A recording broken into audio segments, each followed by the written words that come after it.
అనకాపల్లి జిల్లా మంతనిలో అమానుష్య ఘటన చోటు చేసుకుంది.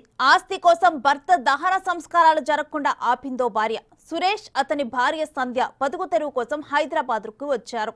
తరచూ వివాదాలు జరగడంతో కొన్ని రోజుల నుంచి సంధ్య సురేష్ కు దూరంగా ఉంటుంది. 3 రోజుల క్రితం అనారోగ్యంతో సురేష్ మృతి చెందగా అతని కుటుంబ సభ్యులు దహన సంస్కారాల కోసం మందని తీసుకొచ్చారు. ఈ క్రమంలో తనకు కుమారుడు ఉన్నాడని, భర్త ఆస్తిలో సగం వాటా కావాలంటూ సంధ్య డిమాండ్ చేస్తూ దహనం జరగకుండా అడ్డుపడింది.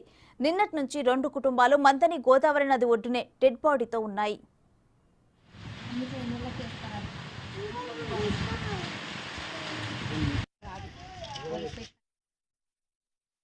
అక్కడ నుంచి ఊరికి వెళ్తున్నాము, ఊళ్ళో మాట్లాడదాము అన్నది.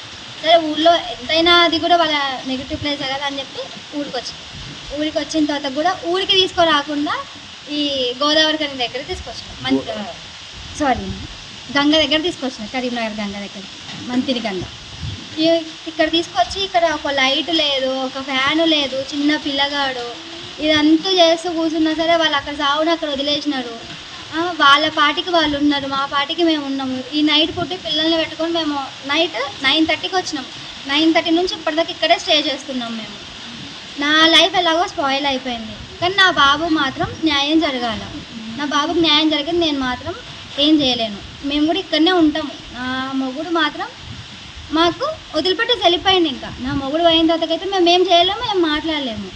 ఇప్పుడు ఉన్నదంటూ నాకు ఏది వచ్చేతుందో నా కొడుకు తీయండి, నాకు ₹1 వద్దు. నా మొగుడు నుంచి అయినా నా అత్తగారి తరపు నుంచి నాకు ₹1 వద్దు. నా పిల్లోడు మాత్రం ఆగం కావద్దు. నేను ఉన్న రోజులు కొట్లాడుకుంటా అయిపోతుంది.